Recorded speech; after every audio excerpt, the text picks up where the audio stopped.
Welcome to another edition of Anglican Unscripted. This is episode 72. And as proof of concept, this is why you don't do this at home. Two guys sitting down talking about Anglican news.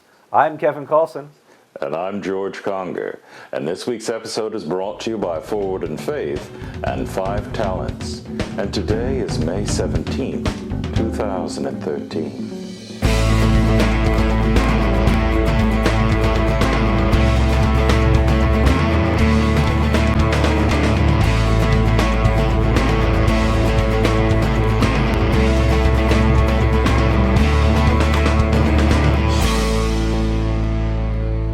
As many in our audience know, George and I are professional reporters. We report on the Anglican communion around the world for different publications, mostly for Anglican Inc. and for AnglicanTV, Anglican Unscripted.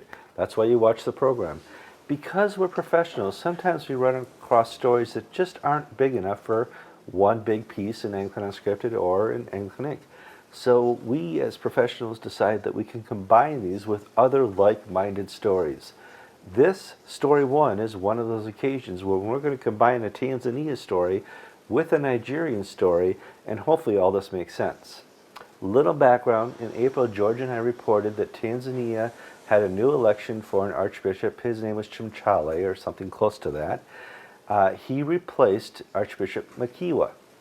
We learned a couple days after that, pretty much the next day, that more people participated in the election than were allowed to, and that there was malfeasance. And we learned a couple hours later that the Episcopal Church had put some money into this, and there's $50,000 floating around to help buy off dioceses to vote for this new person. The reason they wanted to do this, as far as we can tell, is to make Tanzania a non-GAFCON province. They put their guy in. He's a great guy. He's evangelical, but he may tote the Episcopal line. We move up, and we have brand new news this week. We've been in contact with our people at the House of Bishops in Tanzania. What's the new news, George? The new news is that Archbishop Makiwa does not have the money to hire lawyers to fight the election results. When this story broke, Archbishop Makiwa did not take the lead in all of this. He let other bishops who supported him and members of the laity and clergy who were in General Synod fight this issue. A number of petitions were filed with the church, but unfortunately the canons do not provide for any sort of remedy for voter fraud. And the situation that unfolded was that it is alleged that money was sent from the United States to influence the outcome of the election. As you mentioned, several bishops switched their support, and dioceses switched away from Makiwa towards Jacob Chimaledea. And the reason why is because they were paid to do so, and they will freely admit this. And in fact, one of the reasons why this all blew up is that one of the dioceses found out what somebody else was paid, and they got all upset because they weren't paid as much as one of the big boys. So this really turned into a mess, and Archbishop Makiwa's supporters engaged an attorney in Arusha, Mount Kilimanjaro area, to take this issue forward. They lined up all the legal forms, and then Archbishop Makiwa decided to switch to a local firm in Dar es Salaam to take it forward, but he didn't have the money to fight it. So he's decided to take a pass and allow the consecration to take place without a legal challenge. Obviously, this didn't make the mass media press. This didn't make ABC, Fox News, anything here in America except for Anglican Unscripted. In fact, the only press besides us that covered this would be the American Anglican Council put out an article, and the Tanzania press has been running pretty frequently with the story. However, the story dies here. If Makiwa doesn't want to fight the charges, that's it. And this story goes on into the dust, into the history and archives of the Anglican Church, and we go forward. Is there any way to dissuade this or stop it? No, there's really not. And we pray for the new archbishop. We pray that the corruption that exists in the country of Tanzania and the Church of Tanzania would be wiped out by the Holy Spirit. And we go forward. Let's transition. We talked a little about Tanzania. We're talking a little bit about Nigeria now, and contrast that with Tanzania. For those of you who've been paying attention to what's going on in the press, the president of Nigeria, Good Luck Jonathan, declared in a state of emergency this week in Nigeria, saying that the conflict with the Boko Haram and the Muslim violence has to stop, and the only way we can do that is to engage the military and have martial law. Tell me a little background, George, of the Boko Haram. Boko Haram has been around for about 8 or 10 years, and they're a militant group in northern Nigeria, and the name Boko Haram in the Hausa language means no to Western education, or words to that effect. They want to create an Islamic caliphate for Nigeria. Christians must either convert or leave northern Nigeria, and their goal is to turn all of Nigeria into some form of Saudi Arabia or Iran. They've been backed by Al-Qaeda, they've been backed by Iran, and they've got weapons, and they were backed by Muammar Gaddafi for a long time, and now this civil war is turning into a religious war. Hundreds of people have been killed, churches are bombed, and the government in Nigeria seems powerless to stop it. Well, Nigeria has the problem because the government, oh boy, I'm going to want a passport and visa soon, but the government of Nigeria is corrupt. They can be bought off, there's a lot of money influence, and one of the problems Nigeria has, the upper influences of Nigeria and the upper influence of the Nigerian military is Muslim controlled.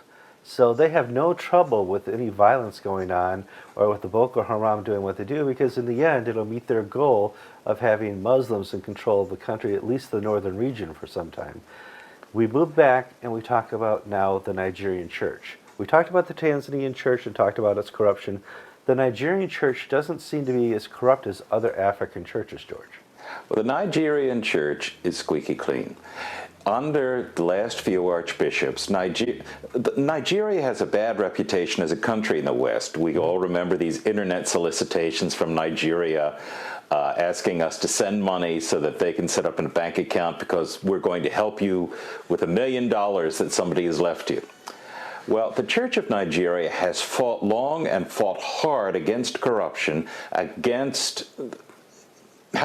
the Church of Nigeria has a reputation amongst the people as being clean and honest. And when they call for a cleanup of the government, when they say no to negotiating with Boko Haram if it means acquiescing to Sharia law, the people respond because it is one of the few institutions that work in Nigeria, because it has proven itself both faithful to the gospel and faithful to the people it's serving.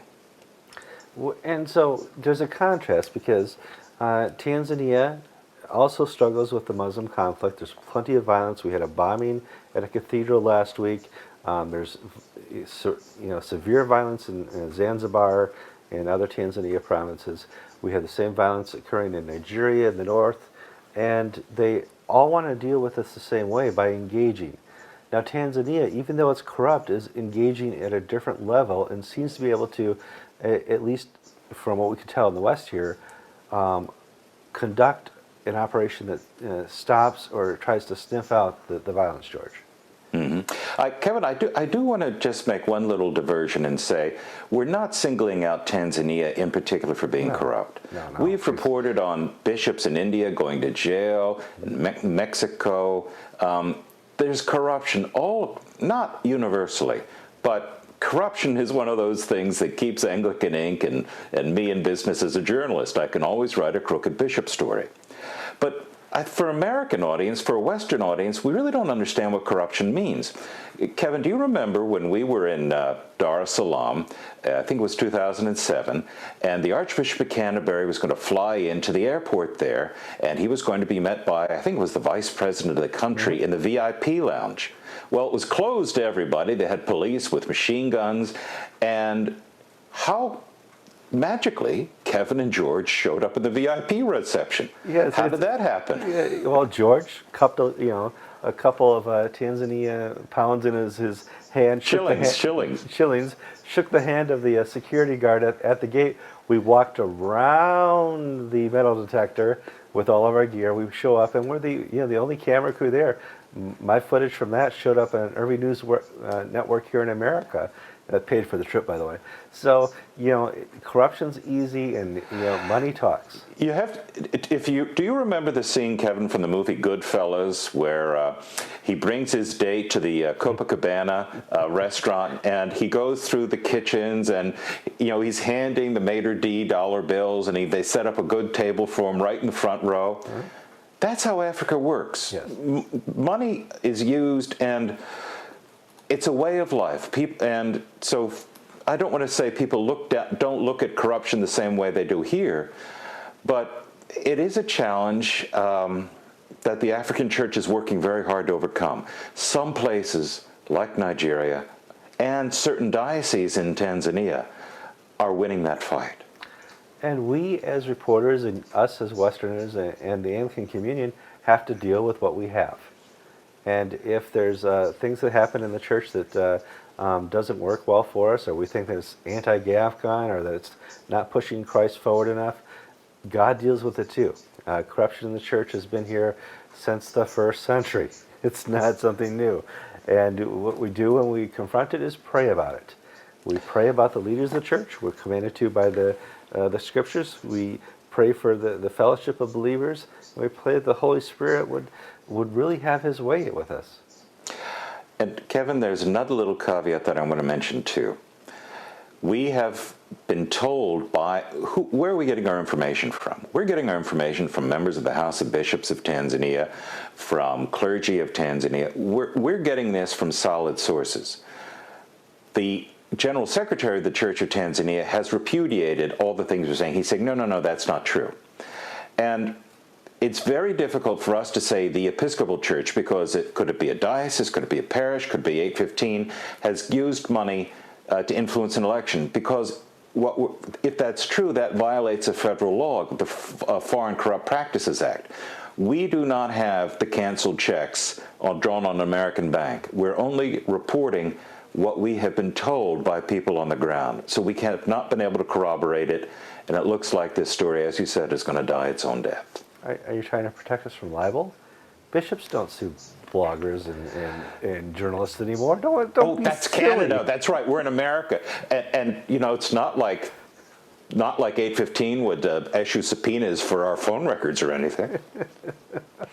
Foreign faith is the vehicle and the organism for the continuation of the Oxford movement, which is, in fact, a continuation of the faith of the one Holy Catholic and Apostolic Church.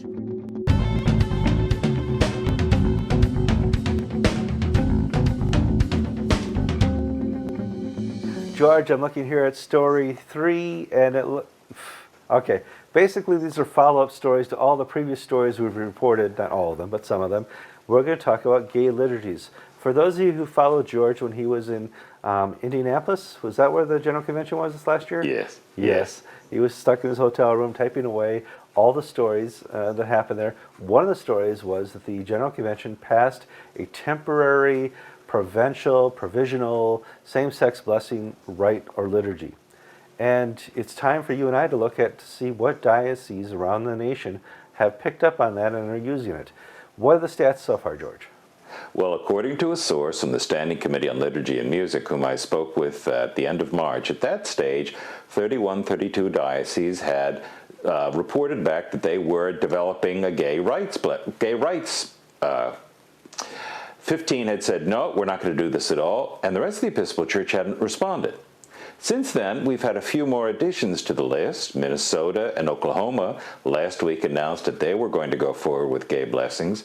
But Kevin, this groundswell of demand, this pent-up demand the Episcopal Church seemed to think was out there for it to jump into gay blessings, it just hasn't materialized. Well, they've kind of shot themselves in the foot. It's the act first, ask questions later type thing. Let's do it first, then we'll check our theology. And that's what happened here, because they're going for lowest common denominator. If you look at over the last 5 years, the marriage rates, heterosexual marriage rates in the Episcopal Church have gone through the floor. Nobody wants to get married. Well, maybe the homosexuals would like to come to our churches and get married. Let's do that. Well, yeah, after the first 5 or 10, we're talking 2%. if 2% of the population is gay, and 2% of them want to get married, or 20%, you're really not going to be picking a lot of people to come and be married in your churches or cathedrals. And this is one of the things that just happened, is you woke up and say, wait a minute, not everybody's running to this, George. Now, it's not just the Episcopal Church that's digging its own grave with this stuff. The Anglican Church of Canada, too, has, recently the Diocese of Rupert's Land, which is based in Winnipeg, announced that they were going to go forward with gay blessings as well. And the Anglican Church of Canada, if anything, is falling farther and faster than the Episcopal Church. The Bishop of British Columbia last year, in responding to the fact that his diocese had almost fallen by a third under his tenure, said, well, we need to continue what we're doing in embracing the social justice agenda, but do more of it, because that really will bring people into the church. I guess driving away a third of the people is just because they needed the space to get all the really good people in. They had to empty the buildings first. Well, the Canadian Church is pursuing that agenda, as is the Episcopal Church, too. And, Kevin, there's going to be an end one day. There is, because I was just on ENS a couple minutes ago. The biggest news stories are climate change in Switzerland with the Episcopal Church and racism.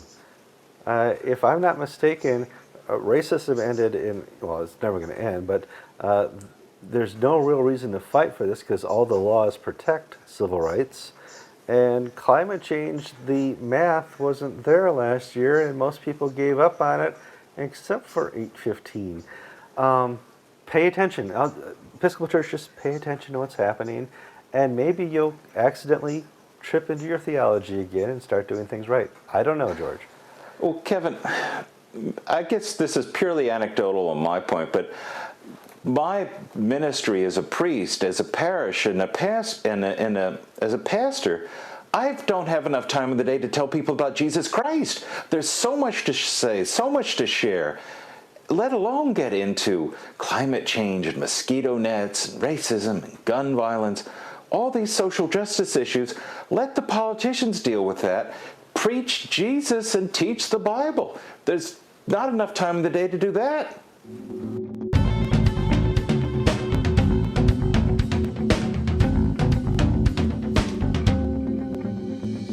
George, let's move on to story 4, and this is kind of our first original story this week because everything else has been rehashing other stories. Let's talk about Sydney, Australia. They're going to have an election this summer for a new archbishop, replacing Peter Jensen, who is stepping down. And this has lots of ramifications, foremost because that place down under has a lot more power and influence than is led on to believe, George. The Diocese of Sydney, I can attest to this by personal experience since 1998, but for even longer than that, the Diocese of Sydney has been the intellectual and political powerhouse of the conservative movement within the Anglican Communion. The Archbishop of Sydney wields a disproportionate influence over the wider church. He's not just another Australian bishop. He's someone who, like Peter Jensen, like Harry Goodhue, and their predecessors, whose words had consequences.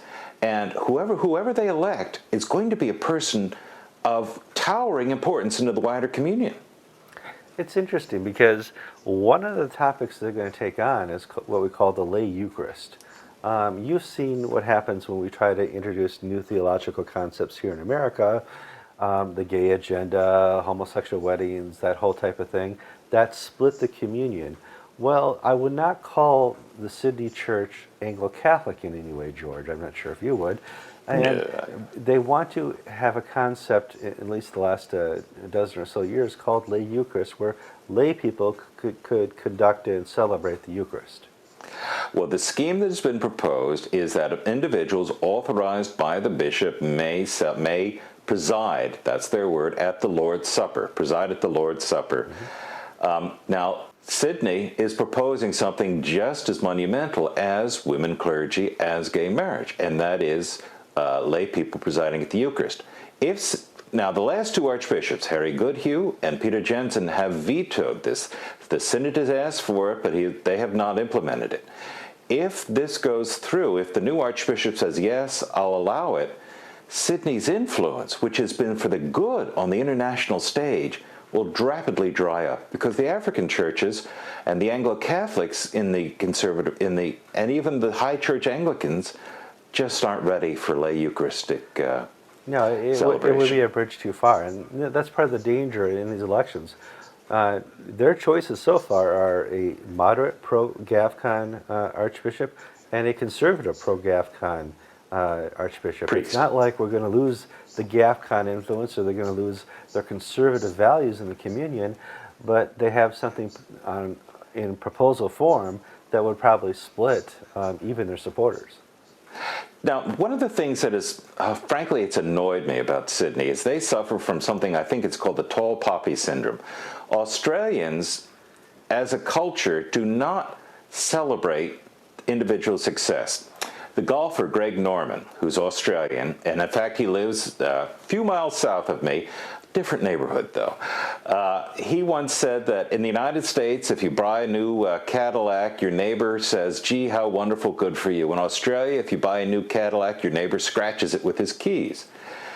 There's a tendency in Australia for exceptional people to pull their head down and not get too far out ahead of the crowd. And unfortunately, what we've seen in the Anglican world is when Sydney does tremendous things, their bishops ran Lambeth 1998, and then they disappeared from the scene for 4 or 5 years because they got too far out ahead of everybody else. It's interesting because you were at Lambeth 1998, and you've had this conversation before. You said basically Sydney bishops ran Lambeth 1998 because they knew what to do, when to do it. Exactly. The African bishops, they believed and they had the numbers and they had the enthusiasm and passion. It was the Australian bishops who could translate that into Western parliamentary procedure and make things work. Mm-hmm. So, why is Sydney important? Well, Sydney has an influence in the Anglican community that's been very good for the GAFCON movement and the Anglican movement, traditional and conservative. Sydney, at the judiciary level, has some ideas that may be fought at the Anglican communion level. We'll have to see. Keep this in your prayers.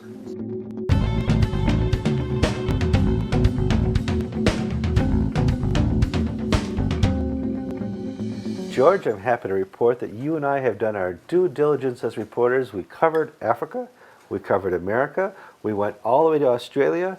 Now we're going to cover England. So we got all parts of the Anglican sphere into our news. Let's talk about Bishop Wallace Ben.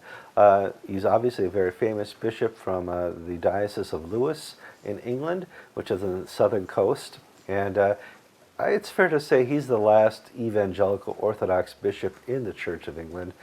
Give me some background on the charges and what's happening so far. Well, Bishop Wallace Ben was a bishop of Lewis in the Diocese of Chichester. And he was the last conservative evangelical, meaning an evangelical who did not support the ordination of women.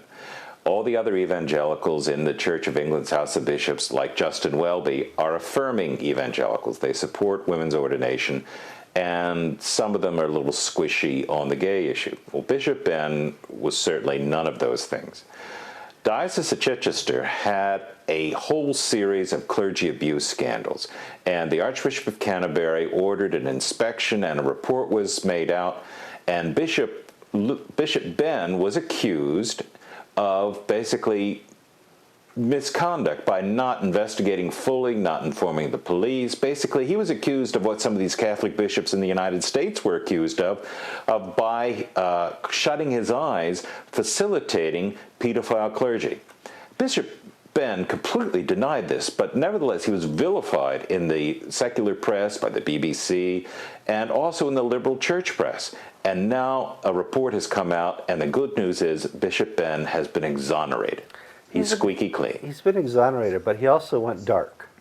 And by that, he didn't talk to the press. These charges came up, he made a statement, and that was it. And when you don't talk to the press, what do the press do, George? They fill in what they think you're going to say. And they'll say it for you over and over again until people understand what the press thought you meant. And that's one of the problems you have is when you go dark. Going dark used to be a great political strategy, but in the end, you've left gaps for people like George and I to keep the audience informed. George and I didn't go, anywhere near this, but that's one of the difficulties. Well, you have to understand Bishop Ben's importance within the greater GAFCON and FCA scheme of things. This was a bishop who played a major role at the first GAFCON conference in Jerusalem, who was one of the key conservatives at the Lambeth conferences, who was the point man in the Church of England for the evangelical voice on the issue of women bishops. And because he was tarred with false charges of cover-up and facilitating abuse by shutting his eyes, his influence evaporated because, he was damaged goods. And now, after he's retired, and of course it didn't replace him with another conservative evangelical, after he's retired, now, oh, sorry, we were wrong. These charges are false.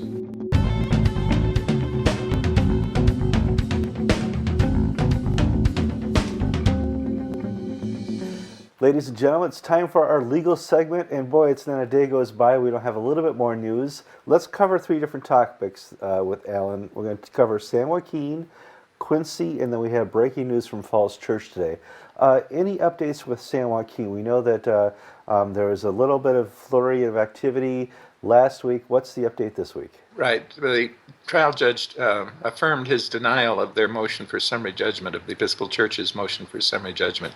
Mm-hmm. And so now we have I understand the decision's been made by the Episcopal Church and its local rump diocese that they're going to take a writ up to the 5th Appellate District, which means apply for a special order from that court to interrupt the proceedings before there's a trial. And their contention is that the trial court made a mistake and should have granted summary judgment. So what they have to do is they file a brief and a petition with the 5th District Court of Appeal. The clerks there look at it, and it either gets denied on the spot, or if the court wants further briefing, it will issue an order inviting us, the opposing parties, to file a brief saying why they should not accept it, and then it will eventually issue a written decision in that case. But 90+% of these writs applications are denied without comment. You get a little postcard from the Court of Appeal. All right, well, help me out here. This started back in 2007, right? Correct. Okay. Well, actually, 2008, they filed their complaint in April of 2008. Okay. So, yeah, we're now just past the 5th year anniversary. Okay. It's already been up to the Court of Appeal once. I sat through a habeas corpus trial 2 weeks ago. That went 10 days. It was almost a trial of the century here in Connecticut. Yeah. How long, if they went to trial and the Episcopal Church didn't file all these motions to not have a trial, how long do you think the trial would have actually taken at this point? Well, the Quincy is a good indication. When we get to that, you'll see that took spread out over 3 weeks, but that was mainly for the convenience of witnesses. The total time, but it would take at least a good week and probably into 2 weeks. So, in reality, in 2008, this could have been settled in a week. Right. The judge would have taken a little time to have their decision posted and stuff like that, but it doesn't take long in the U.S. justice system to have your day in court. No, in fact, all cases in California are put on a calendar when they're filed. And unless they're of a special nature, very complex or huge or something like that, all cases are supposed to be brought to trial within a year of the date they're filed. Okay. And they go on a fast track for that kind of purpose. But this case, because it's already been up to the Court of Appeal once on a writ, and that one was accepted. That was our writ. And the Court of Appeal reversed the earlier grant of summary judgment. So that's why I say it's going to be chary about looking at it and saying we should have granted summary judgment this time around. But as I say, once it goes up on a Court of Appeal, then it's kind of, when it comes back down, it's kind of goes into limbo land as far as calendar is concerned, and the courts don't pay as close attention to it. We did have a trial date in this case, San Joaquin, for next January. But if this writ gets recognized, if they don't turn down the writ, why then that trial date will have to be vacated. Okay, let's move on to Quincy, the middle of the country, maybe a semi-conservative judge. He kind of understands what's going on here because he understands that tech doesn't know what they're talking about. I know you can't talk in depth about this because you're involved in the case. This is rather going in a 10-day period. It's going to happen pretty quick. Yeah, we're in a post-trial briefing phase at this point. We have there'll be simultaneous briefs submitted next Friday, and then 2 weeks later, simultaneous reply briefs from both sides, and then the judge will take it under submission and make his ruling, probably in 4 to 6 weeks from now. So that case, as I say, was tried over a period of 3 weeks, but actually the number of days was about maybe 9 days. And started off with Professor Bonner, who now lives in England. So they had to accommodate his schedule, and they started him, as I say, a week early. But then it went through the rest of Quincy's, the Diocese of Quincy's witnesses, which included experts like Mark McCall and the prior Bishop of Springfield Diocese, Bishop Beckwith, and included some people from the Anglican Communion Institute, Philip Snyder and Dean Snyder, and the Reverend Ephraim Radner. Now, can I ask a question? Sure. Did the topic of witness, well, I'll use the word intimidation. I know you don't want to go that far. Right. Witness handling by the Episcopal Church because they were brought before a tribunal in the church or had to Yes. deal with this. Did that come up? Yes, Dr. Dean Snyder and Bishop Beckwith both testified to the fact that charges, and in Dean Snyder's case, his own bishop decided not to go forward with the charges. So he's not going to be subject to anything further. But Bishop Beckwith talked about the accord that he had to sign. The Episcopal Church insisted that it be introduced in evidence because they wanted to use some language from it. So they were blatant about it. It's open for everyone to see what they did. And one of the people who complained against Bishop Beckwith, Bishop Buchanan, was one of the Episcopal Church's witnesses at the trial. So you have a witness testifying who actually started a complaint against one of the defendant's witnesses. A very interesting and bizarre kind of proceeding. I've never seen anything like it before. Well, the fact that you even got to see the trial seems to be a miracle at this point. Let's move on to Texas. You Okay. and I have been talking, for some time. The court has it. The Supreme Court of Texas is going to decide on 2 cases any minute now. Now, if the Episcopal Church can't make it slow down, the Supreme Court seems to be able to do enough just by their own. Right. In other words, these appellate courts, they take a long time, and that's why, because they spend a lot of time on their opinions, researching them. But that doesn't always guarantee they get it right, as look in Virginia. And so, but the Supreme Court of Texas, I think, is taking time on this one. The witness intimidation issue is in front of them also there because of a amicus brief filed by Dr. Radner. And so they, as I say, they issued their opinions on Fridays. This morning there were 4 new opinions, but this wasn't one of them. So every Friday we check and see, and one of these Fridays that we're going to report to you, we got a decision. Yeah, in fact, Alan and I deliberately delay taping as long as possible for Friday taping, just in case we have breaking news. We do have breaking news today from Virginia. The Falls Church has decided to appeal for a rehearing. What does that mean? Okay, the judgment or the opinion of the Supreme Court of Virginia came out last month. And I think we did a segment on it. There was a problem with it. It was written by the most junior justice on the Virginia Supreme Court, the one who'd been most recently appointed, and she based it on this novel doctrine that the Falls Church was in a fiduciary relationship with the Diocese of Virginia and the Episcopal Church. Now, a fiduciary, a lawyer, for example, is in a fiduciary relationship with his client. The client comes to him and looks to him for advice and trust and everything like that. Similarly, you have a fiduciary relationship with your stockbroker, with your priest, anybody you go for counsel and advice. So to hold that the Falls Church was somehow this repository of a fiduciary relationship for the Episcopal Church coming to the Falls Church looking for advice and counsel, and it didn't ring right. It's just, and she had no facts about that, no basis for saying when this relationship began or how it was formed or why it was formed, for what purpose. And it seemed, if anything, the fiduciary relationship ought to have run the other way. The Falls Church joined the Episcopal Church expecting the church to maintain the traditional doctrine and faith and so on. So this is the basis, I assume. I haven't seen the petition for rehearing. It hasn't actually been filed yet. They just announced they're going to file it. But they referenced an argument that had been made for the first time in this case after, again, also being in the courts for around 6 years or so. This was the first time this argument about a fiduciary relationship between the church and the parish had ever been raised before. So they're going in trying to say, do you really mean to decide this? Because we didn't brief or argue it. And right, and that's the important point here. You've decided something we never argued. Right.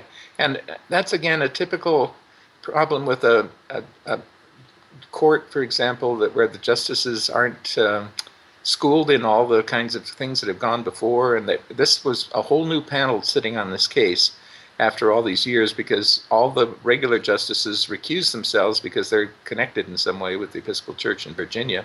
So they have to call back retired justices or other justices. In this case, it was their newest appointed justice, and she wasn't obviously connected with the Episcopal Church, but she came to the case brand new, and I think this decision reflected the fact that there was little familiarity with all the years of the litigation that had gone before.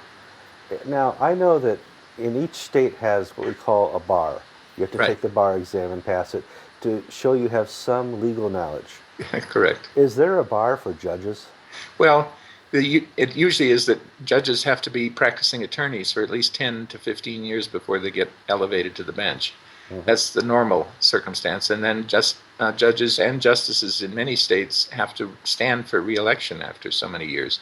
So it's it's an imperfect screen, because, there are lots of people running around practicing law that maybe might not have done too well on the bar, or took it around 5 or 6 times or whatever. But anyway. You normally see their faces on the buses with a number, call 1-800-LAW-SLIME. Yes. It's like any other profession, like the IRS currently these days. Oh, It's not in particularly good repute. No, I know. Having been audited 3 times in 5 years, I have nothing but good things to say about the IRS. Oh, you Just genuine love Christian, them. You are a genuine Christian. Smooches. All right, Alan, thanks for your help this week. Next week, Friday, we'll look for any more court decisions from Texas, and Okay. we'll get back to the Anglican Unscripted viewers.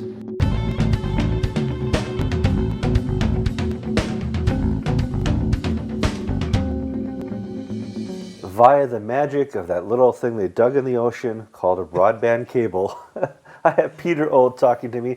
We're going to do an update on the Jersey Shore. Well, not really, but yes. so a little Oswald Side background. A person who wears a collar in Jersey got in trouble because he was not attentive to issues going on of a sexual nature with one of the clergymen under him. Yeah. And so this has really revolved itself over the last couple months to the point they've, not a special prosecutor, but they've hired a special investigator. What's that about?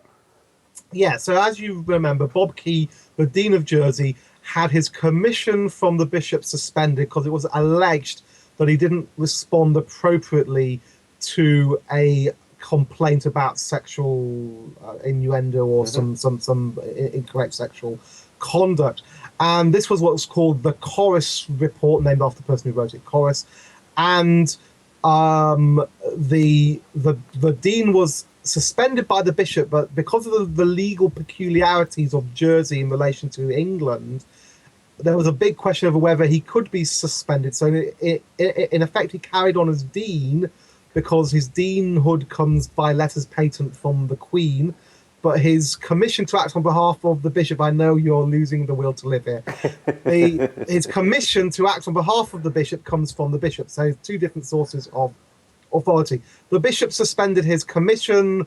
The dean wasn't very happy about that. Lots of people in Jersey weren't very happy about it. Anyway, that all kind of worked itself through in that the dean kind of apologized, though if you read what he said very carefully, he doesn't really apologize for much at all. And the bishop gave him his commission back. However, now things have moved into phase 2, and they're getting really interesting again. So they hired somebody to say, look into this, and we can't figure out whether she's going to look into the report that is an error or not an error. And Right. What's the reference she's going to use? So two main people have now been involved. Mm-hmm. The Bishop of Winchester, Tim Dakin, has asked the retired Bishop of Chelmsford, John Gladwin, to lead a visitation in looking at the island of Jersey and issues arising from the report. That's very, very, very important. Issues arising from the report, and to report back on whether things are going well, whether things need to be improved in safeguarding the relationship between Jersey and the mainland, especially under canon law. Then separate to that, but as part of that visitation, an investigation has been commissioned, led by a lady called Dame Heather Steele, who is a High Court judge in England and on the bench of the Court of Appeals in Jersey. So she understands English law and Jersey law. Now, That's very interesting, because I went to the diocesan spokespeople, who happen to be a very, very expensive PR firm called Luther Pendragon. And I asked them, so what are the terms of reference for Dame Steele's investigation? What is she allowed to do? What is her remit? No answer came, the stern reply. Basically, they wouldn't tell me what her terms of reference were. Tell them. So I went to them and said, well, why won't you tell me what her terms of reference are? No answer came, the stern reply once again. This is very interesting. Why would a diocese which is doing this in the name of safeguarding, accountability, openness, honesty, trustworthiness, not tell us what the terms of reference are for Dame Heather Steele's investigation? Well, a little birdie has been talking to me and telling me what those terms of reference might actually be. And my understanding is that she has a remit to explore and examine the initial chorus report, and in particular to be allowed to question whether they got all the facts right, whether they spoke to the right people, whether they missed things out, whether they could have gone into greater detail, and so on. Which is very interesting, because remember a moment ago I told you that Bishop John Gladwin is coming to do a visitation based on the chorus report.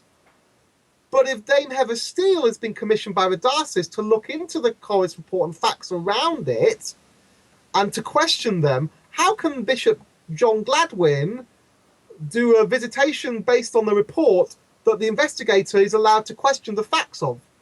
Doesn't that kind of take from underneath him? And wouldn't that explain why the diocese don't want us to know what the terms of reference are? Because the terms of reference of one investigation undermines the terms of reference of the visitation. Well, I think what we'll find here is maybe the terms of reference can change on the spot. If she finds something she doesn't like, or says, listen, I need to look into this further, you need to pay me more money, here's the invoice, oh, this may take more months. I've been talking to some people. Mm-hmm. I won't tell you who, because that would ruin my sources. And my understanding is that Dame Heather Steele was approached to do this because she understands English law and Jersey law very, very well. And she said she would only do it if she was allowed to investigate the facts and to question things. Like key questions like, why was the alleged victim who made a complaint, though there never was a formal complaint, why was she never interviewed in this process? A guy called Canon Ashenden, who is one of the clergy on the island of Jersey, went on Jersey Radio 2 weekends ago, and he said that this lady who apparently had this, sexual thing happen to her had been in 2 previous parishes in Winchester Diocese, where she'd made exactly the same kind of allegations about people. As soon as she didn't get what she wanted out of somebody, this is what Canon Ashenden said, she basically goes around making these allegations. Now that changes the whole tone of the events on Jersey. And why wasn't all this stuff included in the report?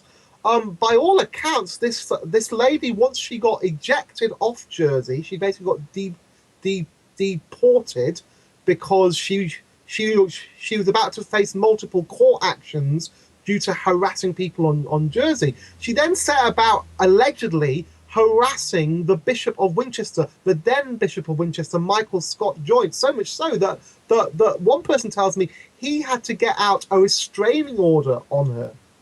And suddenly we're moving from a poor victim who was, sexually molested by a church warden to a lady who allegedly goes from parish to parish and is very, very needy. And when she doesn't get what she wants, begins to make allegations against people and has been harassing very, very senior people. One person on Jersey said to me, if I can just say one more thing, given that the diocesan safeguarding people knew about her before she moved to Jersey, why didn't they tell the people in Jersey, the clergy, the senior leadership, what her history was?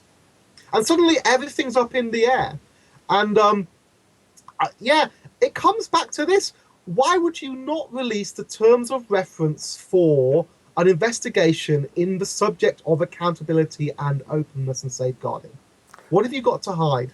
Well, I got to say here, you guys have done really well in interpreting how we do the Jersey Shore here in America. You know, all the counterculture, the back and forth, the soap opera that we have here in America in New Jersey. Yeah. You guys have your own Anglican soap opera with, sex lies. You do have the videotape anywhere? No, probably not. I hope there's no videotape apart from this one. So Yeah, we need to stay tuned. Peter will bring us more updates on the Jersey controversy. One of the bigger things here is Jersey is an island out in the middle of nowhere, right next to France, and there's been disputes about whose island is it anyway. And one of these issues comes is, does a Anglican bishop have authority to do anything there? Jersey is a peculiarity. It is almost, to all intents and purposes, a separate independent country. It is what's called a crown dependency. So they have primary loyalty to the Queen, who they call the Duke of Normandy, because Jersey used to be part of the Duchy of Normandy. And remember, William the Conqueror was the Duke of Normandy, so that's where it goes back to. But their loyalty goes directly to the crown, not through the English Parliament. The question, I guess, that I asked originally is, within a kind of Anglican context, is who is the ordinary in Jersey? And when you look at Jersey canon law, which is separate to the Church of England canon law, it looks like the Dean of Jersey is the ordinary in most matters in Jersey. So it just makes it really complicated. And you get the hint that this, while it has something to do with safeguarding and how you handle complaints, also is a bit of a power play and a power struggle and a kind of a grappling with who actually runs the Church of England in Jersey.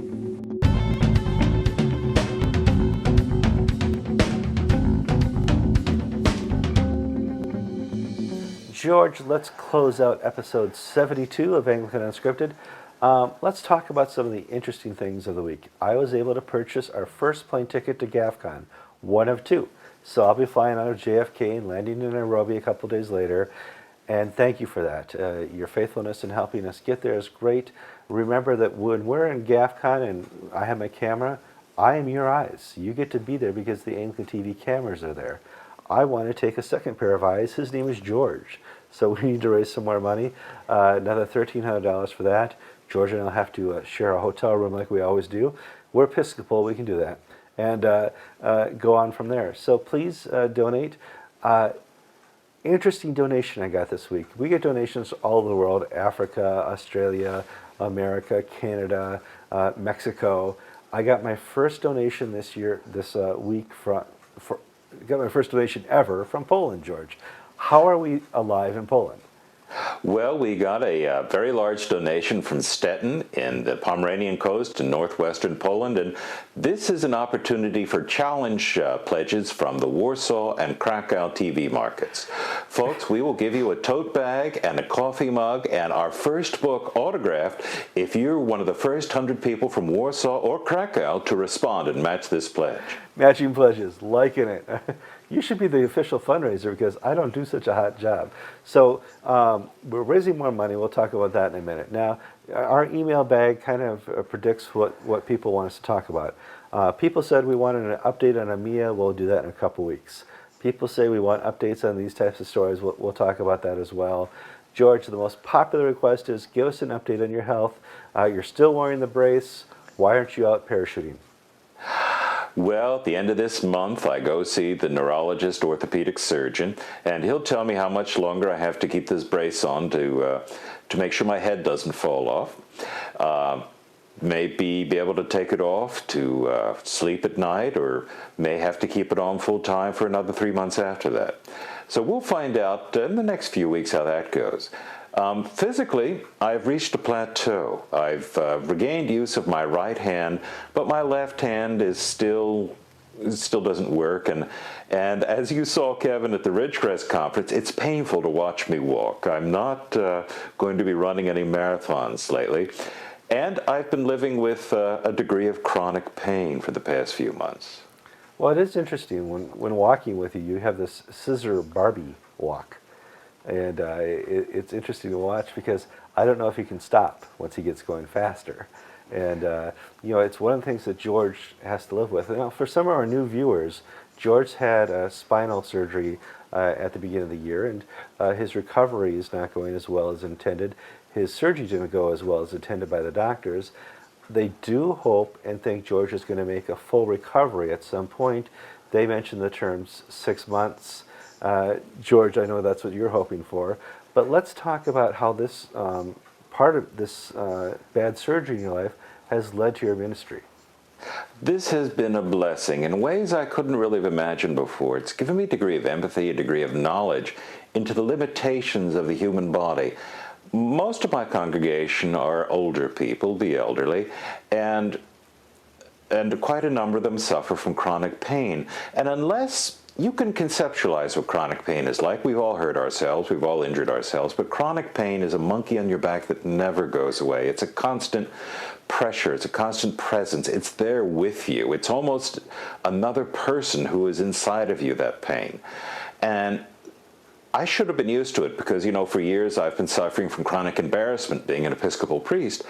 But chronic pain is a new experience, and it's one that has enabled me to be a better person, to be a better minister, to understand how through suffering and how through deprivation, how through testing, we can become closer to God. And it's what I've tried to share with people in my ministry in the parish. So, opportunity. Now, this is an opportunity for you, the viewer. We know there's a lot of you out there, or somebody's really faking the statistics on YouTube, but to pray for our friend George Conger. Pray for his healing. Pray that he is sustained and strengthened in this, and pray that this affects whatever it is, his ministry of Christ. And it's an interesting thing to watch a person go through something like this. It's also interesting to see how Christ is affected in this person and in the people around him. On now to fundraising, my favorite topic, although I'm not very good at it. This is where you want to go into your Jim and Tammy Faye moment and really let loose. But Anglican TV exists solely on your donations and my donations as well. But the reality is we still need to raise money to go to GAFCON. George would like to go. He wants to attend as a reporter for Anglican Inc. and Anglican TV. And the only way to get him there is to put him on a plane or a ship. We don't want to do that. Put him on a plane and fly him with me. That's $1,300. So I need to raise another $1,300 to get George to GAFCON. We'll worry about finding a hotel and that type of stuff after we get the plane ticket. So this is where you go. You click on this link. If you're on the YouTube channel, you'll see a link that says click here to donate. You click that link, it will take you automatically to the PayPal page. If you don't see a link, there's another URL right below it that says Anglican.tv/donate. And you're welcome to donate there as well. How to get in contact with Kevin and George during the week. This is my email address, and you can send me story ideas or comments there. George, what's your email address?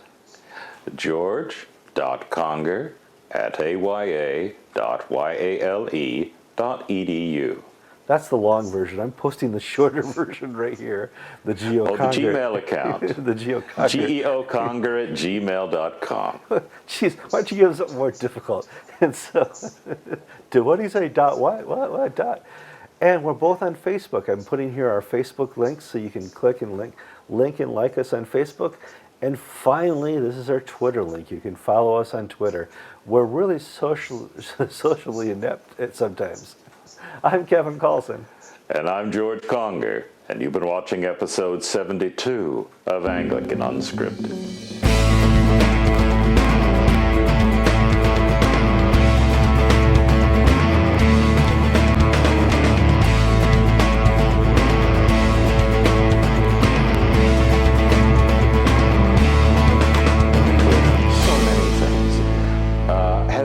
Do it and then figure out why afterwards.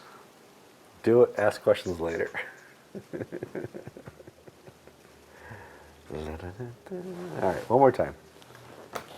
Come on, it's motorcycle weekend here. Motorcycle weekend at Anglican Unscripted. Be there, be there, be there. 3, 2, 1. George, so sorry. English. All right, a little sip of the Diet Pepsi.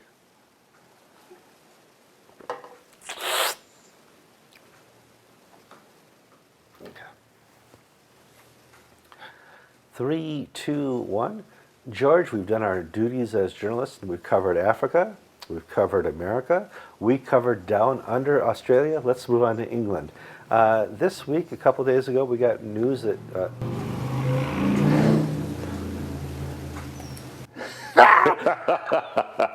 Here's an outtake for you. Boom. All right, cool. I like it. Boom. Yep, good. So it's I love so the chasuble convoluted. in the back. Your viewers are going to love it. Now, what's your... You were singing a musical before. What's your favorite musical? Well, that was Mika, Right. Grace Kelly. But my favorite musical at the moment has to be Wicked. Oh, really? That's good. My daughter Yes. loves that one. Yeah. That's a good one. To try defying gravity. To try. What the? Something has changed within me. Something is not the same. I'm tired of playing by the rules. Okay, a bit too high for me. A bit too high, huh? The falsetto doesn't go that high. I can do it. The rules of someone else's game. Too late for second chances. Too late to go back to sleep. I'm tired of something. Hold my head and dream. I think I'll try defying gravity. I just saw there's a show I saw on TV. It's called it's called Britain's Got Talent.